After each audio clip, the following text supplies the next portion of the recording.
Halo pemirsa setia YouTube, kini Indonesia Transport News Corner hadir di hadapan kalian untuk membahas isu transportasi yang ada di Indonesia.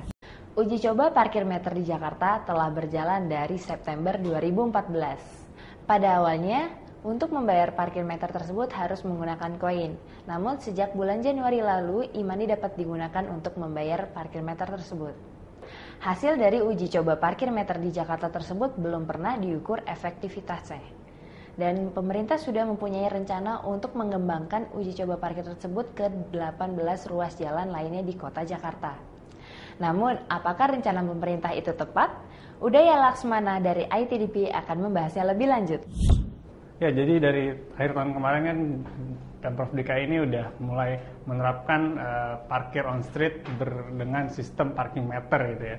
Tapi setelah sampai awal tahun ini bagaimana nih evaluasinya? Kalau kita lihat sebenarnya di Jalan Sabang sendiri udah ada parkir meternya, sudah ada petugasnya yang mengarahkan pengguna kendaraan pribadi untuk menggunakan parkir meter. Tapi kemudian kalau mau dilihat sebenarnya apa sih yang kita belum pernah tahu kan, kayak apa sih tujuannya, apa sih targetannya sebenarnya dari awal. Kalau kita lihat di media-media, Ahok senang banget gitu. Wah, senang banget karena dibilang berhasil. Kenapa dibilang berhasil? Karena bisa meningkatkan pendapatan asli daerah PAD gitu, dari segi parkir. Dia bilang dari tadinya 500.000 kemudian sekarang bisa jadi 6 juta. Terus kayak yang really? Karena gini, kalau saya sih ngeliatnya ada 3 hal. Kalau kita bilang kita punya masalah parkir, terus kita mau benahi dengan mesin parkir. Pendapatan itu kan ekses gitu ya. Tapi kemudian masalahnya sebenarnya apa sih? Kalau kita bilang pendapatannya naik, kan ada 3 sebenarnya alasannya. Kenapa bisa naik? Pertama, mungkin kendaraan parkirnya nambah. Mungkin enggak sih, itu mungkin bukan yang kejadian sekarang.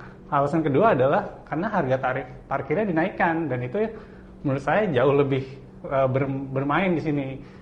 Karena tarifnya sekarang jadi progresif dengan 5.000 per jam, ya itulah yang menyebabkan tarif parkirnya naik. Padahal sebenarnya masalah yang kita punya sebelumnya bukan masalah pendapatan kita sedikit, tapi adalah kebocoran kita yang banyak. Makanya kemudian kalau dibilang udah naik dari 500.000 ke 6 juta, yang permasalahan tuh 500.000-nya itu. Emang kita percaya dulu tuh 500.000 doang. Dan makanya kemudian itu yang saya pikir tidak terjawab dengan penerapan sistem parkir yang sekarang. Nah, kalau kita sekarang ngomongin masalah kebocoran nih, masalah menangkal kebocoran, kita lihat aja dari sekarang sistemnya kayak gimana. Sistemnya sudah bisa full kontrol terhadap kebocoran yang ada atau tidak. Sekarang kita skenarikan saja kalau misalkan ada kendaraan parkir terus dia nggak mau bayar. Apa yang terjadi? Siapa yang akhirnya mau ngambil keputusan untuk menindak orang ini? Itu yang nggak ada sekarang kan. Jadi ketika misalkan saya parkir pakai mobil, terus saya nggak mau bayar, atau mungkin bahkan saya nggak mau bayar ke mesin parkirnya aja, saya bayar aja langsung ke petugas parkirnya. Siapa yang akan nindak? Nggak ada kan? Nah, itulah yang kemudian yang nggak bisa berhasil juga sistem kayak gini. Sistem kontrolnya tidak ada masih ada di orangnya itu, masih ada di petugasnya. Kalau petugasnya ini korup, tidak mengikuti yang seharusnya, ya sistemnya akan gagal semuanya. Bisa juga ketika misalkan petugas parkir ini sendiri yang akhirnya ya kan nggak ada yang kontrol dia, nggak ada yang tahu dia kita pakai mesin parkir atau enggak. Akhirnya dia ditilep aja sendiri duitnya sama dia. Again, nggak ada yang tahu. Ya, jadi solusinya ya kita harus bikin sistem di mana manusia bukan lagi yang mengambil keputusan, tapi sistem itu sendiri. Gimana caranya? Kalau kita lihat, kita ambil contoh adalah sistem parkir di Budapest, Hungaria. Di situ petugas parkir itu udah nggak lagi melayani kendaraan parkir, mereka hanya cuma ngecek aja. Alatnya tentunya dengan bantuan teknologi, yaitu alat berupa handheld dengan yang berfungsi untuk mengecek nomor plat kendaraan. Jadi yang dilakukan hanya menggunakan alat itu men-scan plat nomor kendaraan yang parkir. Ketika di-scan, alat itu langsung terhubung dengan sistem parkir yang sudah ada, dengan mesin parkir, dengan sistem parkir secara keseluruhan, dan menentukan apakah kendaraan itu sudah membayar parkir atau belum.